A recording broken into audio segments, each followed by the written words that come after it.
Hello students, ये हम लोगों का चैप्टर सॉल्यूशंस का 11th लेक्चर है और इस लेक्चर में हम लोग vapour pressure of a liquid के बारे में डिस्कस करेंगे। तो सबसे पहले हम लोग समझते हैं कि किसी भी लिक्विड के वेपर प्रेशर बोलने से हम लोगों को क्या समझ में आना चाहिए। तो इसको हम लोग एक एग्जाम्पल से समझ सकते हैं।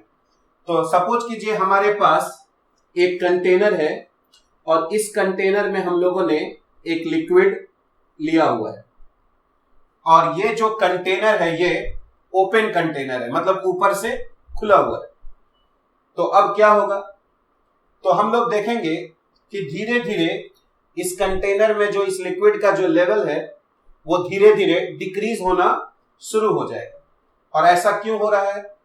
ऐसा इसलिए हो रहा है क्योंकि ये लिक्विड जो है वो इवेपोरेट हो रहा है। ठीक है, इवेपोरेशन क्या होता है?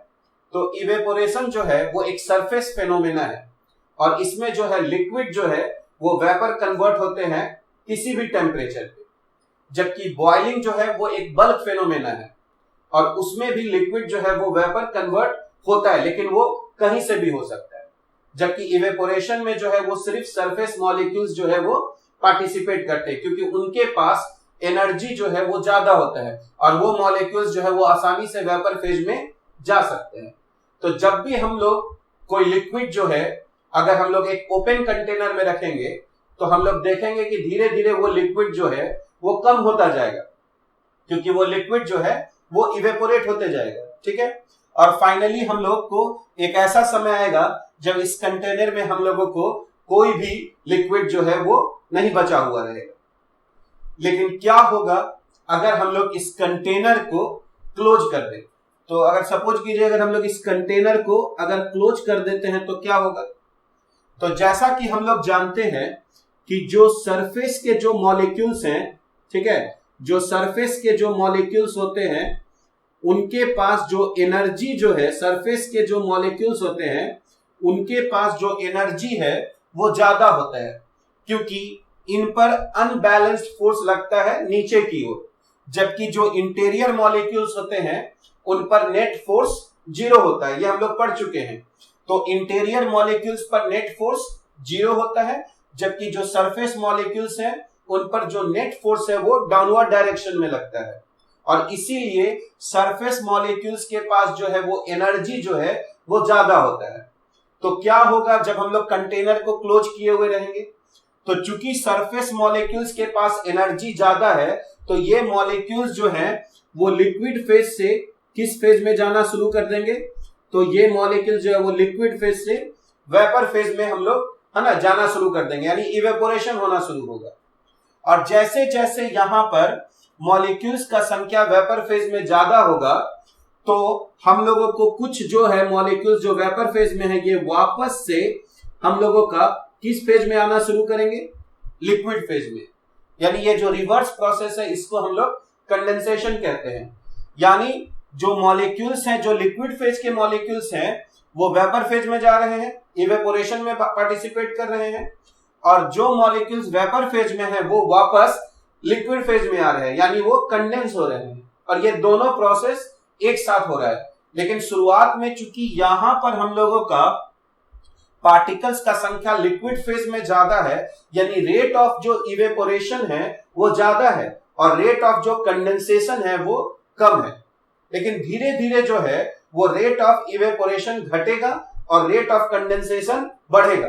तो एक समय आएगा जब रेट ऑफ इवेपोरेशन, यानी जिस रेट से मॉलिक्यूल्स लिक्विड फेज से वेपर फेज में जा रहा है उसी रेट से जो मॉलिक्यूल्स हैं वो वेपर फेज से लिक्विड फेज में आएंगे।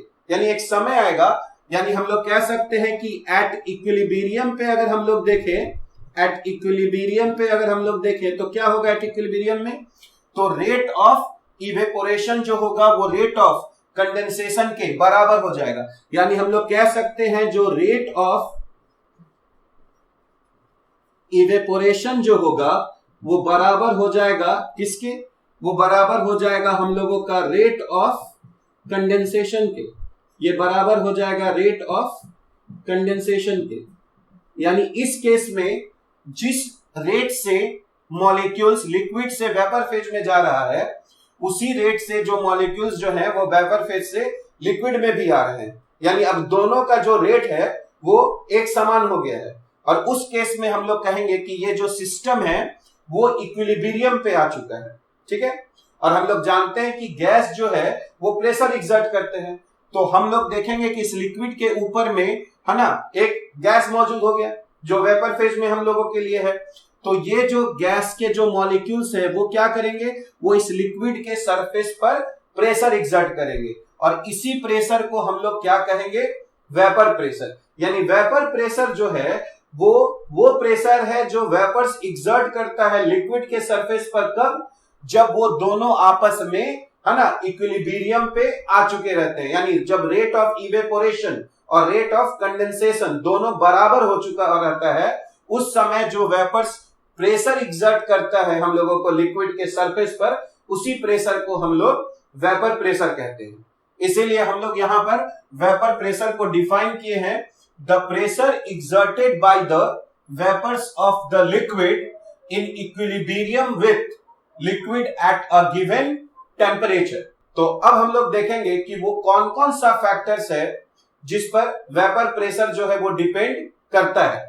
तो हम लोग देखेंगे कि दो इंपॉर्टेंट फैक्टर्स है जिस पर किसी लिक्विड का वेपर प्रेशर डिपेंड करता है। फर्स्ट फैक्टर है नेचर ऑफ द लिक्विड। तो सबसे पहले तो हम लोग देखेंगे कि वो लिक्विड कौन सा है, क्योंकि जो वेपर प्रेशर है वो इस बात पर निर्भर करेगा कि ये जो मॉलिक्यूल्स हैं वो कितने आसानी से है ना वेपर फेज में चले जा रहे हैं। अगर मॉलिक्यूल्स के बीच में अट्रैक्शन बहुत ही ज्यादा होगा तो मॉलिक्यूल्स एक दूसरे को बहुत ही मजबूती से पकड़े रहेंगे, और वो जो मॉलिक्यूल्स हैं वो वेपर फेज में उतना नहीं जा पाएंगे। उस केस में हम लोग बोलते हैं कि ये जो लिक्विड है वो लेस वोलाटाइल है।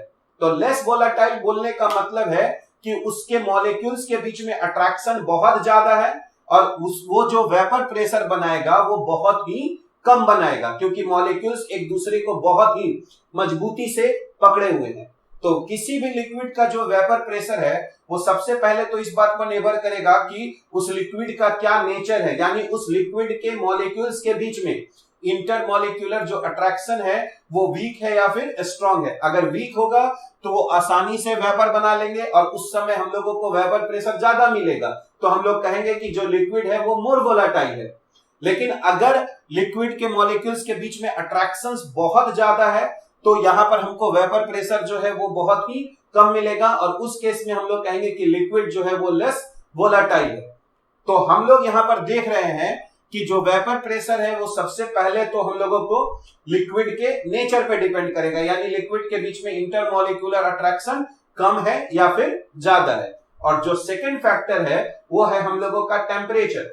तो जैसे जैसे हम लोग यहाँ पर टेम्परेचर अगर बढ़ाएंगे तो क्या होगा, तो जो लिक्विड के मॉलिक्यूल्स हैं उनको हम लोग एनर्जी सप्लाई कर रहे हैं, तो जब उनको एनर्जी सप्लाई कर रहे हैं तो वो अपने इंटरमॉलिक्यूलर अट्रैक्शंस को क्या कर सकते हैं, आसानी से ब्रेक करके वेपर फेज में जा सकते हैं। इसीलिए हम लोग कहेंगे कि जैसे जैसे हम लोग टेम्परेचर को बढ़ाएंगे वैसे वैसे लिक्विड का वेपर प्रेशर भी क्या होगा, बढ़ेगा।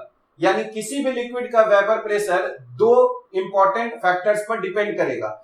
एक फैक्टर तो है हमारा नेचर ऑफ लिक्विड, यानी उसके बीच में कैसे इंटरमॉलिक्यूलर अट्रैक्शन है, और सेकंड जो है वो टेम्परेचर है। तो अगर इंटरमॉलिक्यूलर अट्रैक्शन कम होगा तो वेपर प्रेशर ज्यादा मिलेगा, और अगर इंटरमॉलिक्यूलर अट्रैक्शन ज्यादा होगा तो वेपर प्रेशर कम मिलेगा। और साथ ही साथ अगर हम लोग टेम्परेचर को बढ़ाएंगे तो लिक्विड का वेपर प्रेशर बढ़ेगा, और अगर हम लोग टेम्परेचर को घटाएंगे तो लिक्विड का वेपर प्रेशर जो है वो घटेगा। और यहाँ पर इसीलिए हम लोगों ने एक ग्राफ है ना यहाँ पर स्केच किया है, जो वेपर प्रेशर को प्लॉट किया गया है वाई एक्सिस पे और टेम्परेचर को प्लॉट किया गया है एक्स एक्सिस पे।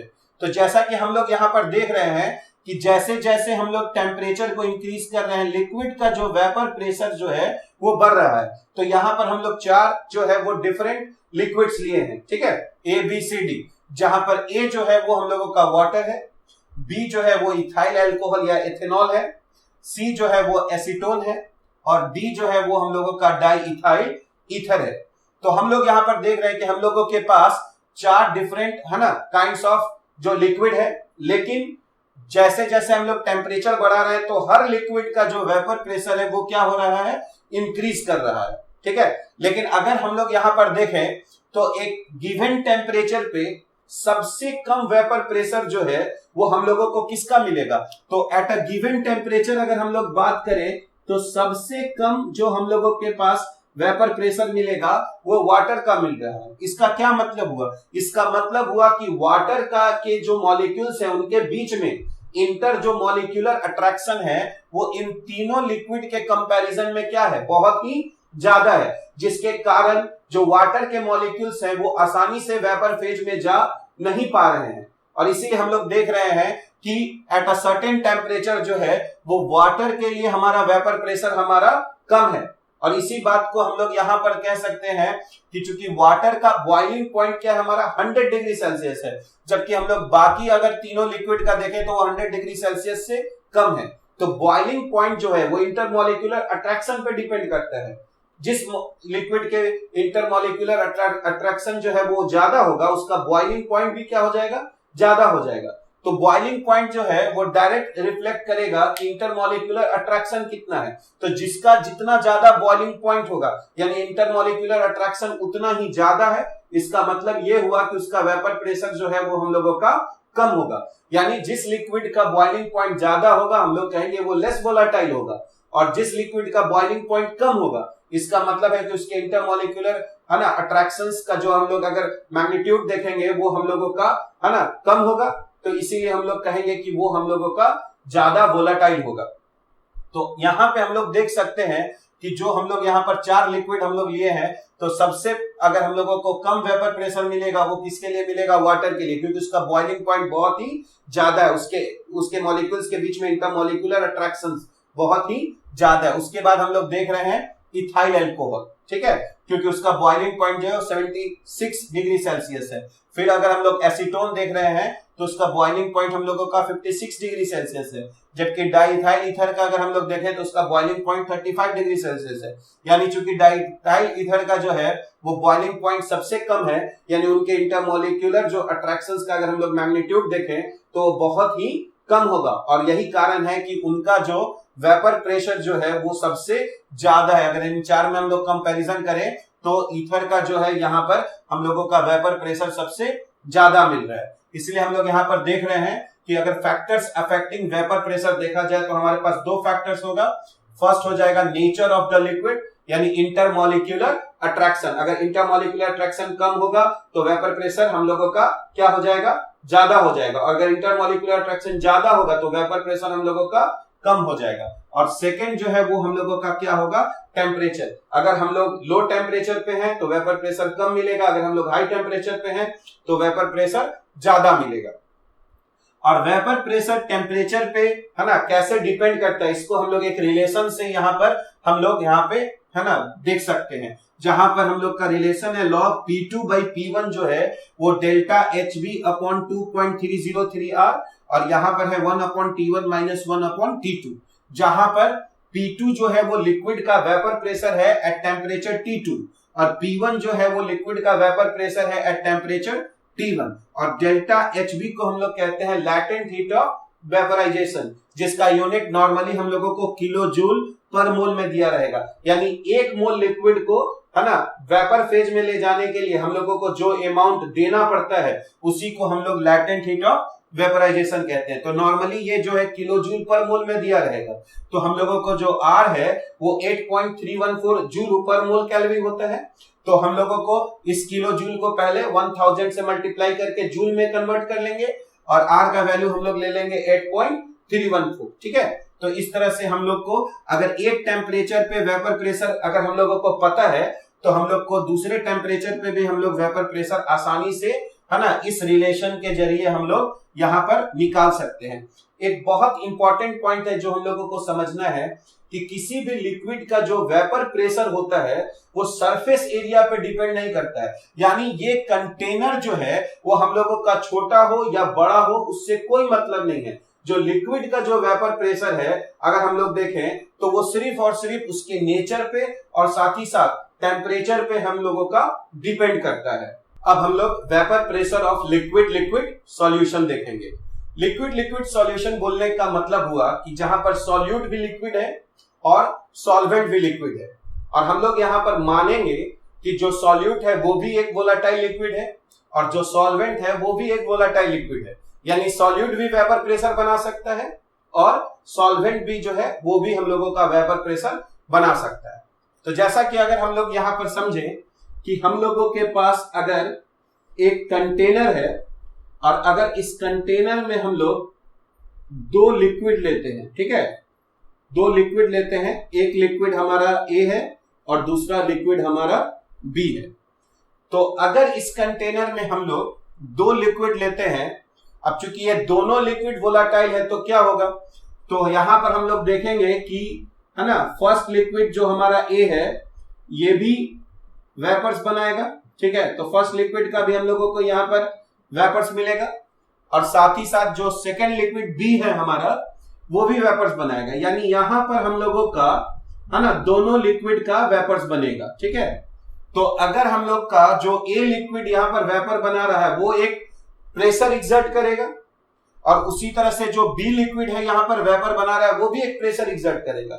तो चूंकि हम लोगों का यहां पर मिक्सचर ऑफ गैसेस है, तो मिक्सचर ऑफ गैसेस में जो हर एक कंपोनेंट अपना प्रेशर एक्सर्ट करता है उसी को हम लोग पार्शियल प्रेशर कहते हैं। यानी हम लोग कहेंगे कि यहां पर जो लिक्विड ए है उसका यहां पर वेपर्स बन रहा है, ठीक है, और जो लिक्विड बी है उसका भी यहां पर वेपर्स बन रहा है।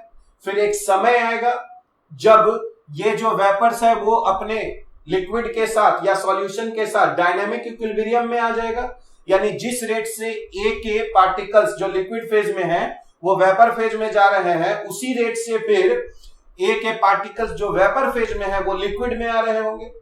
तो जब दोनों का रेट है ना सेम हो जाएगा तब हम लोग कहेंगे कि ये इक्विलिब्रियम पे आ गया और उस समय जो यहां पर हम लोगों का प्रेशर बनेगा उसको हम लोग कहेंगे partial vapour pressure of A, और उसी तरह जो यहां पर प्रेशर बना बी के लिए उसको हम लोग कहेंगे partial vapour pressure of B.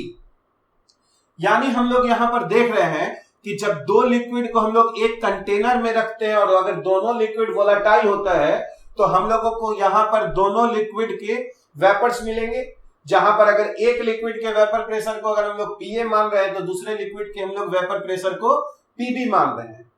अब अगर हम सपोज करें कि अगर ये हम लोगों का ए लिक्विड जो है अगर हम लोग वाटर मानते हैं ए लिक्विड को और बी को अगर हम लोग एथेनॉल मानते हैं और वाटर का जो वेपर प्रेशर है वो 24 mm ऑफ Hg होता है रूम टेम्परेचर पे और एथेनॉल का जो वेपर प्रेशर होता है वो 65 mm ऑफ Hg होता है रूम टेम्परेचर पे, अगर हम लोग मान के चले।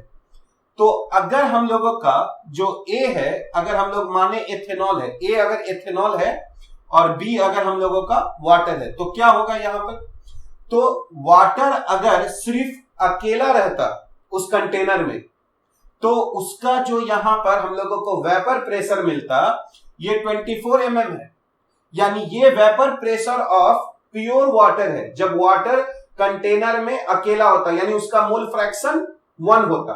तो अगर मोल फ्रैक्शन 1 है इसका मतलब उस कंटेनर में सिर्फ और सिर्फ वाटर है, तो उस समय हम लोगों को वेपर प्रेशर 24 mm मिलता। और अगर किसी दूसरे कंटेनर में एथेनॉल होता और सिर्फ वही रहता हम लोगों के पास, यानी एथेनॉल का भी मोल फ्रैक्शन 1 होता, ठीक है, तो उस समय हम लोगों को जो वेपर प्रेशर मिलेगा वो 65 mm मिलेगा। तो ये हम लोगों का जो वेपर प्रेशर है वो तब है जब उस कंटेनर में सिर्फ एथेनॉल है, ठीक है, तो इसको हम लोग कहेंगे vapour pressure of pure ethanol और इसको कहेंगे हम लोग vapour pressure of pure water.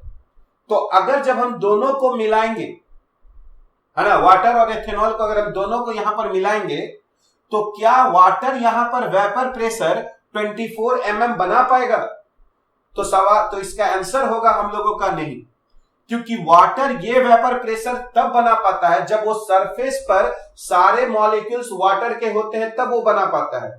पर यहां पर तो सरफेस पर वाटर के भी मॉलिक्यूल्स होंगे और एथेनॉल के भी मॉलिक्यूल्स होंगे, यानी जो सरफेस एरिया है ना, वो सारा का सारा वाटर या फिर एथेनॉल के द्वारा जो है ऑक्यूपाइड नहीं है।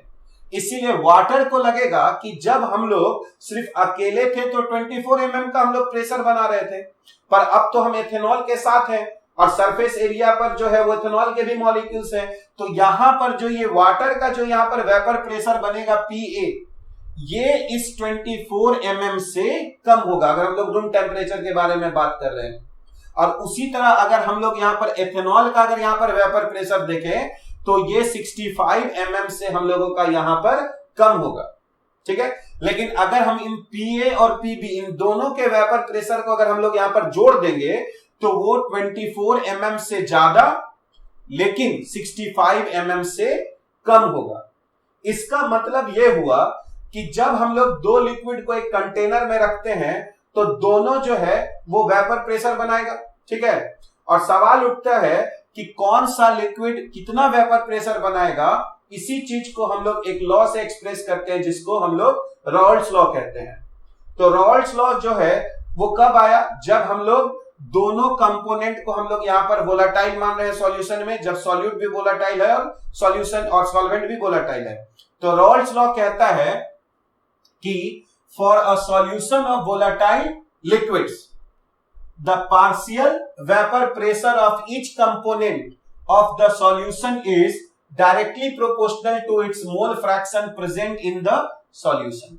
यानी जो रॉल्स लॉ कहता है वो कहता है कि अगर हम लोग दो लिक्विड को मिलाएंगे, है ना, और एक लिक्विड अगर सॉल्यूशन बनाएंगे तो जो ए लिक्विड है वो कुछ वेपर प्रेशर बनाएगा PA।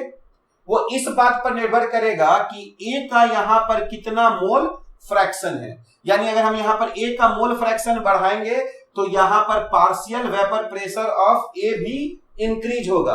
और उसी तरह अगर हम लोग यहां पर बी के अगर मोल फ्रैक्शन को यहां पर बढ़ाएंगे सॉल्यूशन में तो वो यहां ज्यादा वेपर प्रेशर बनाएगा, यानी PB भी इंक्रीज करेगा।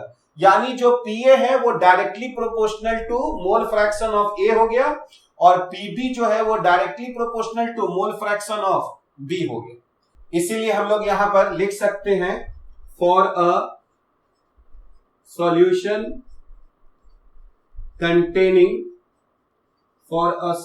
Containing two liquids A and B, है ना, रॉल्स लॉ कहता है कि जो पार्शियल प्रेशर A होगा वो mole fraction of directly proportional to mole fraction of A होगा। तो अगर इस सिंबल को हटाकर अगर हम लोग इक्वलिटी दें तो हम लोगों को यहां पर एक कांस्टेंट देना पड़ेगा। तो अगर इस कांस्टेंट को हम लोग K मानते हैं तो K into mole fraction of A हो जाएगा। और अगर हम कहें कि when mole fraction of A is equal to 1, इसका क्या मतलब हुआ। तो अगर किसी कंपोनेंट का मोल फ्रैक्शन 1 हो गया इसका मतलब है उस कंटेनर में सिर्फ वही मौजूद है। यानी अगर हम लोग कहें कि मोल फ्रैक्शन ऑफ वाटर जो है वो 1 है, यानी कंटेनर में सिर्फ और सिर्फ क्या है, वाटर है, तो यहां पर उसका वेपर प्रेशर कितना बनेगा, 24 mm। तो ये हम लोगों का vapour pressure of pure water है। तो उसी चीज को अगर A का यहां मोल फ्रैक्शन 1 है तो हम लोगों को उस समय वेपर प्रेशर क्या मिलेगा, तो उस समय हम लोग को मिलेगा vapour pressure of pure A। और इसी चीज को हम लोग यहां पर P0 A से रिप्रेजेंट कर रहे हैं।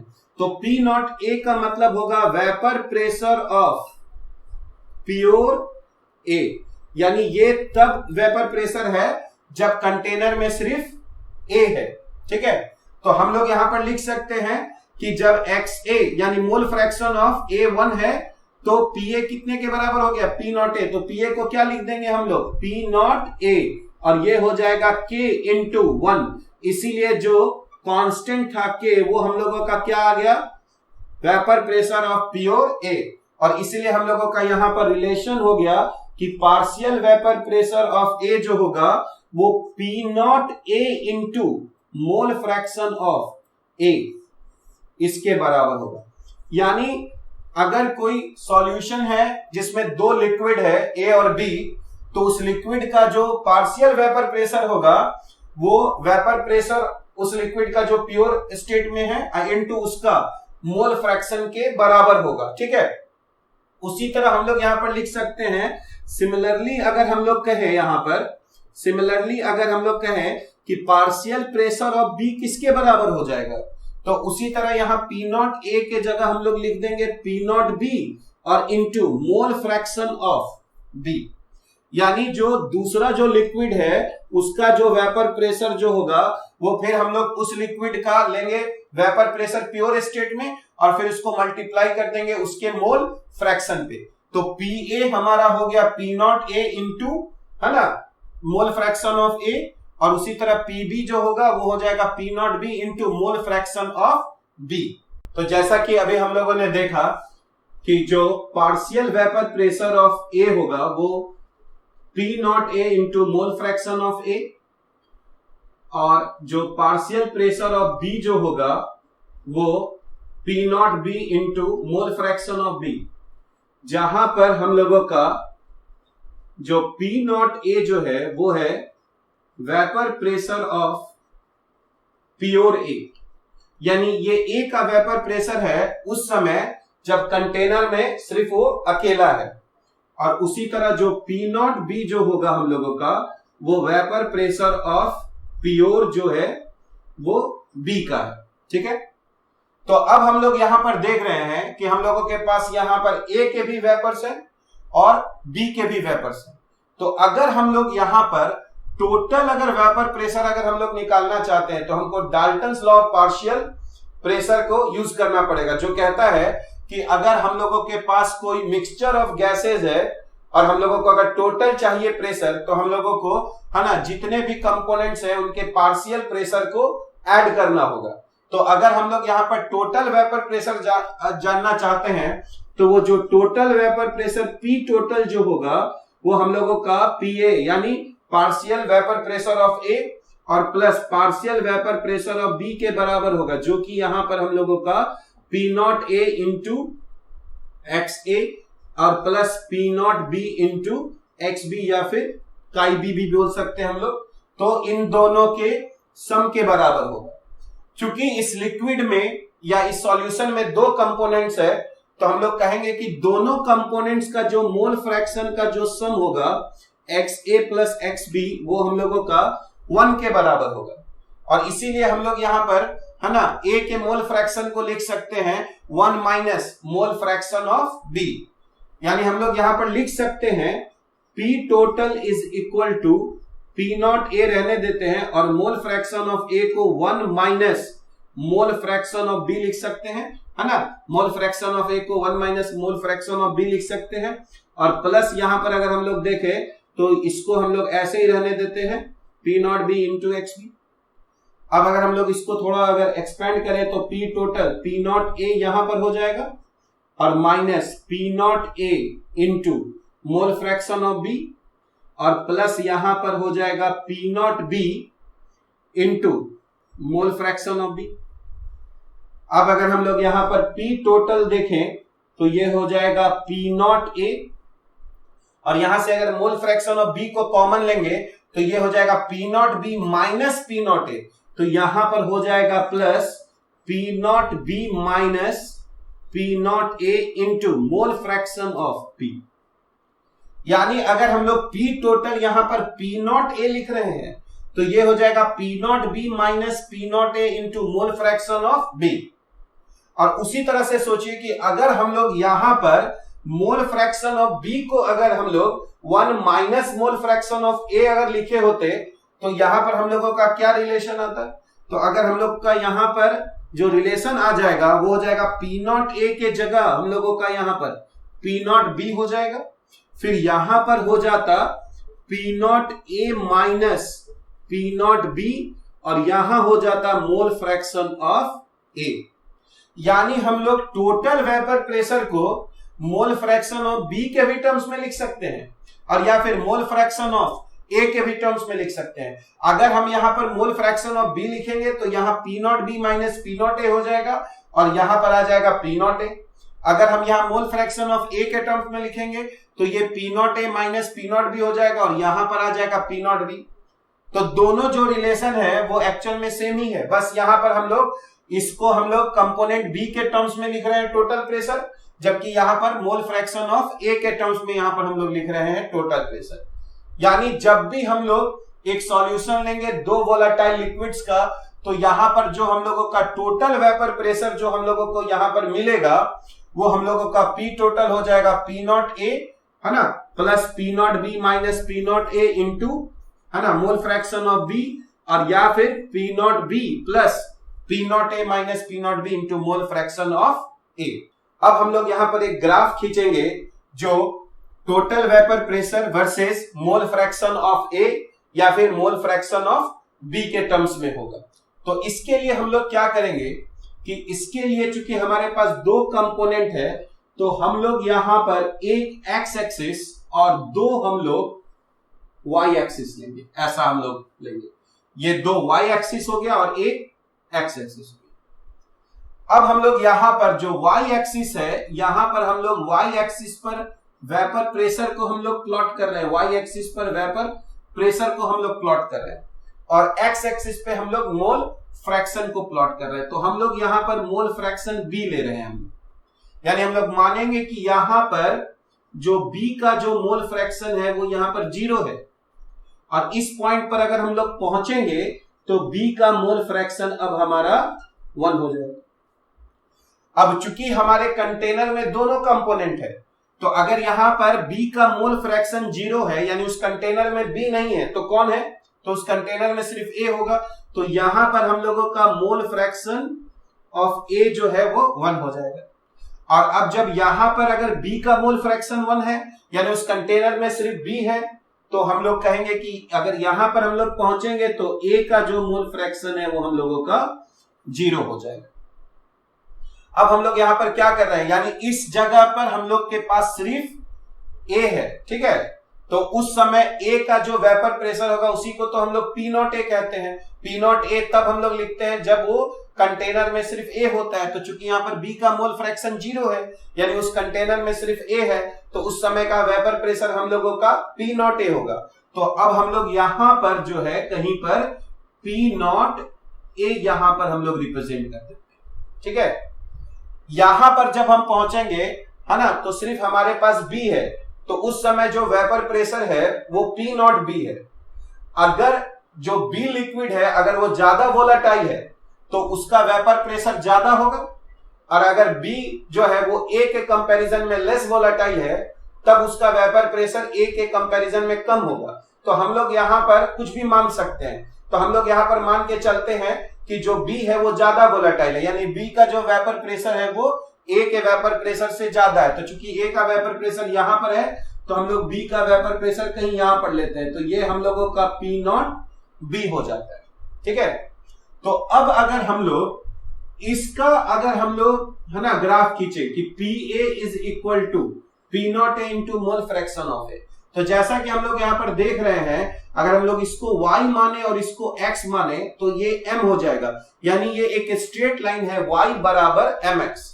तो अगर हम लोग a को, अगर मोल फ्रैक्शन ऑफ a को 0 मानेंगे तो हम लोगों का pa जो है वो 0 हो जाएगा। तो हमारा a का मोल फ्रैक्शन 0 कहां पर है, यहां पर है, ठीक है। यानी हम लोग यहां पर देखेंगे तो pa हम लोग का क्या होगा, 0। और जब a का मोल फ्रैक्शन हम लोगों का अगर 1 होगा तो pa उस समय किसके बराबर हो जाएगा, पी नॉट ए। तो वो कहां पर है हम लोगों का, यहां पर। यानी जब हम लोग इसका ग्राफ खींचेंगे तो वो एक स्ट्रेट लाइन आएगा जो इस पॉइंट और इस पॉइंट के बीच में होगा। तो ये हम लोगों का एक स्ट्रेट लाइन आ गया। उसी तरह अगर हम लोग इसका ग्राफ खींचेंगे तो कैसा आएगा हम लोगों का इसका ग्राफ, अगर हम लोग खींचेंगे तो अगर इसका वैल्यू 0 रखेंगे तो पीबी हम लोगों का 0 आ जाएगा। तो पीबी 0 कहां पर है, तो पीबी हम लोगों का 0 जो है यहां पर अगर हम लोग देखें तो यहां पर बी का मोल फ्रैक्शन 0 यहां पर है, तो ये हम लोग को यहां पर मिलेगा। और अगर इसका मोल फ्रैक्शन 1 हो गया तो पीबी जो है पी नॉट बी के बराबर हो गया, तो यहां पर आ गया। यानी इसका जो ग्राफ है वो फिर से एक स्ट्रेट लाइन आएगा, ठीक है, जो यहां से स्टार्ट होकर यहां तक आएगा। तो अगर हम लोग इसको खींचे तो ये हम लोगों का दूसरा कर्व हो जाएगा, ठीक है। तो ये हम लोगों का पार्शियल प्रेशर ऑफ ए का ग्राफ हो गया और ये हम लोगों का पार्शियल प्रेशर ऑफ बी का ग्राफ हो गया। अब हम लोग पीटी का ग्राफ खींच रहे हैं। तो देखिए पीटी का ग्राफ अगर हम लोग मोल फ्रैक्शन ऑफ बी के टर्म्स में लिखते हैं तो अगर इसको हम लोग 0 कर दें तो 0 करेंगे तो ये पूरा 0 हो जाएगा। तो पी टोटल किसके बराबर हो गया, पी नॉट ए। और पी नॉट ए कहां पर है, यहां पर है। यानी जब मोल फ्रैक्शन ऑफ बी 0 होगा तो पी टोटल पी नॉट ए के बराबर है, यानी यहां पर है। और जब मोल फ्रैक्शन ऑफ बी 1 हो जाएगा तो ये P naught B minus P naught ए हो जाएगा, पी नॉट ए कैंसिल हो जाएगा, तो उस समय पी टोटल किसके बराबर हो जाएगा, पी नॉट बी। क्योंकि एक स्ट्रेट लाइन को ड्रॉ करने के लिए हमको सिर्फ 2 पॉइंट की जरूरत है, तो एक पॉइंट हम लोग है ना मोल फ्रैक्शन ऑफ बी को 0 लेकर ले लेते हैं, और एक पॉइंट हम लोग मोल फ्रैक्शन ऑफ बी को 1 लेकर लेते हैं। तो जब मोल फ्रैक्शन ऑफ बी 1 हो जाएगा तो पी टोटल किसके बराबर हो जाएगा, पी नॉट ए के बराबर हो जाएगा। तो पी टोटल जो है पी नॉट ए तो कैंसिल हो गया ना, तो पी टोटल यहाँ पर पी नॉट बी के बराबर हो जाएगा। यानी हम लोग का ग्राफ यहां से स्टार्ट होकर यहां तक जाएगा, यानी ये जो स्ट्रेट लाइन है हम लोगों का, ये स्ट्रेट लाइन हम लोगों का पी टोटल का ग्राफ है, जो कि P A plus P B के बराबर है। यानी जो हम लोगों का जो सॉल्यूशन का जो वेपर प्रेशर होगा वो पी नॉट ए से ज्यादा होगा, लेकिन पी नॉट बी से कम होगा। जैसे अगर हम लोग कहे कि वाटर का जो वेपर प्रेशर था वो 24 mm था और एथेनॉल का जो था वो 65 mm था, ठीक है। तो अगर अब हम लोग वाटर और एथेनॉल को मिक्स कर दें किसी भी रेशियो में, तो उसका जो वेपर प्रेशर है वो हमेशा 24 mm से ज्यादा और 65 mm से कम होगा, ठीक है। तो ये ग्राफ हो गया हम लोगों का टोटल वेपर प्रेशर का, एक स्ट्रेट लाइन है जो पी नॉट ए और पी नॉट बी के बीच में है, और ये हम लोगों का जो है वो स्ट्रेट लाइन है partial vapour pressure of A के लिए, और ये हम लोगों का स्ट्रेट लाइन है partial vapour pressure of B के लिए, ठीक है। अगर हम लोग बी को है ना लेस वोलाटाइल मानते तो ये वाला जो पॉइंट है वो हम लोगों का यहां आ जाता, तब हम लोग को पी टोटल ऐसा एक स्ट्रेट लाइन आता, ठीक है, जो पी नॉट ए से कम और पी नॉट बी से तब ज्यादा हो जाता। तो अब हम लोग उस समय का ग्राफ खींचते हैं जब जो कंपोनेंट बी है हम लोगों का वो हम लोगों का लेस वोलाटाइल है। तब क्या होगा, ये हम लोगों का वेपर प्रेशर है और ये भी वेपर प्रेशर है, और यहां पर हम लोग मोल फ्रैक्शन ऑफ बी को ले रहे हैं। यहां पर बी का मोल फ्रैक्शन हमारा 0 है और यहां पर ए का मोल फ्रैक्शन 1 है। यहां पर बी का मोल फ्रैक्शन हमारा 1 है और ए का जो मोल फ्रैक्शन है वो हमारा 0 है। तो अगर हम लोगों का ये पी नॉट ए है ना, और अगर बी जो है अगर हम लोगों का है ना लेस वोलाटाइल है ए से, तो उसका जो वेपर प्रेशर होगा वो हम लोगों का पी नॉट ए से इस बार क्या हो जाएगा, कम हो जाएगा। तो अब अगर हम लोग ये ग्राफ अगर हम लोग यहां से यहां मिलाए तो ये ग्राफ बनेगा पार्शियल वेपर प्रेशर ऑफ ए का, और ये ग्राफ अगर हम लोग यहां से यहां मिला दे तो ये ग्राफ है पार्शियल प्रेशर ऑफ बी का, ये ग्राफ है हम लोगों का पार्शियल प्रेशर ऑफ ए का। और अब अगर हम लोग यहां से यहां अगर मिला दिए तो ये हम लोगों का पी टोटल हो गया, यानी टोटल वेपर प्रेशर होगा जो P A plus P B के बराबर हो जाएगा। तो हम लोगों का जो ग्राफ है वो ऐसा बनेगा या ऐसा बनेगा, वो इस बात पर निर्भर करेगा कि कौन सा कंपोनेंट जो है वो ज्यादा वोलाटाइल है या कौन सा कंपोनेंट जो है वो हम लोगों का कम वोलाटाइल है, ठीक है। अब रेयोल्ट्स लॉ में हम लोगों को कुछ इंपॉर्टेंट पॉइंट्स जो है या इंपॉर्टेंट फॉर्मूला है वो हम लोगों को याद रखना पड़ेगा। जैसे कि अगर हम लोग यहां पर देखें तो अगर हम लोगों को पार्शियल प्रेशर है ना वेपर प्रेशर ए चाहिए तो वो P naught A into mole fraction of A के बराबर है। उसी तरह अगर हम लोगों को पार्शियल वेपर प्रेशर बी का चाहिए तो वो P naught B into mole fraction of B के बराबर है। अगर हम लोग देखें पी टोटल, तो पी टोटल जो है अगर हम लोग यहाँ पर पी नॉट ए लेते हैं तो यहाँ पर हम लोग को P naught B minus P naught ए लेना पड़ेगा, और यहाँ पर हमको मोल फ्रैक्शन ऑफ बी लेना पड़ेगा। और या फिर हम लोग पी टोटल को ऐसे भी लिख सकते हैं, पी नॉट बी अगर यहां पर लेंगे तो यहां हम लोग पी नॉट ए माइनस पी नॉट बी करेंगे, और यहां पर हम लोगों का मोल फ्रैक्शन है ना ए हो जाएगा, ठीक है। और हम लोग एक और फॉर्मूला यहां पर हम लोग लिख सकते हैं कि अगर हम लोग के पास जो लिक्विड बनेगा, जो हम लोगों के पास जो लिक्विड है ना, वो अगर वेपर बनेगा, लिक्विड जो अगर वेपर बनेगा तो हम लोगों को यहां पर है ना दोनों के वेपर्स मिलेंगे। अगर ये लिक्विड ए और बी है तो यहां पर वेपर प्रेशर ए का भी मिलेगा और यहां पर वेपर प्रेशर हम लोगों को बी का मिलेगा। तो दोनों जो लिक्विड है, अगर हम लोगों को यहां पे मोल फ्रैक्शन निकालना है वो तो यहां से निकल जाएगा, क्योंकि ये मोल फ्रैक्शन है सॉल्यूशन में। लेकिन हमारे पास एक वेपर फेज भी है जहां पर भी दोनों कंपोनेंट्स अवेलेबल हैं, जहां ए भी है और बी भी है। तो अगर हमको ए का अगर यहां पर मोल फ्रैक्शन गैसियस फेज में अगर निकालना होगा, तब हम लोग क्या करेंगे, तब हम लोग यहां पर देखेंगे कि गैसियस फेज में जो मोल फ्रैक्शन होता है वो पार्शियल प्रेशर है ना डिवाइडेड बाय टोटल प्रेशर होता है। तो हम लोग पढ़ चुके हैं कि पार्शियल प्रेशर जो होता है वो mole fraction into total pressure होता है। तो मोल फ्रैक्शन किसके बराबर होगा, partial pressure divided by total pressure. तो अगर हम लोगों को यहां पर ए का मोल फ्रैक्शन चाहिए वेपर फेज में, तो हमको उसका पार्शियल प्रेशर और divided by total pressure P total हम लोगों को करना पड़ेगा। यानी अगर हम लोगों को अगर यहाँ प्राइम से हम लोग लिखेंगे तो ये किस फेज में है हम लोगों का मोल फ्रैक्शन, ए का वेपर फेज में। तो इस समय जो मोल फ्रैक्शन होगा वो हम लोगों का पी ए डिवाइडेड बाई है ना, पी ए डिवाइडेड बाई क्या हो जाएगा, पी टोटल।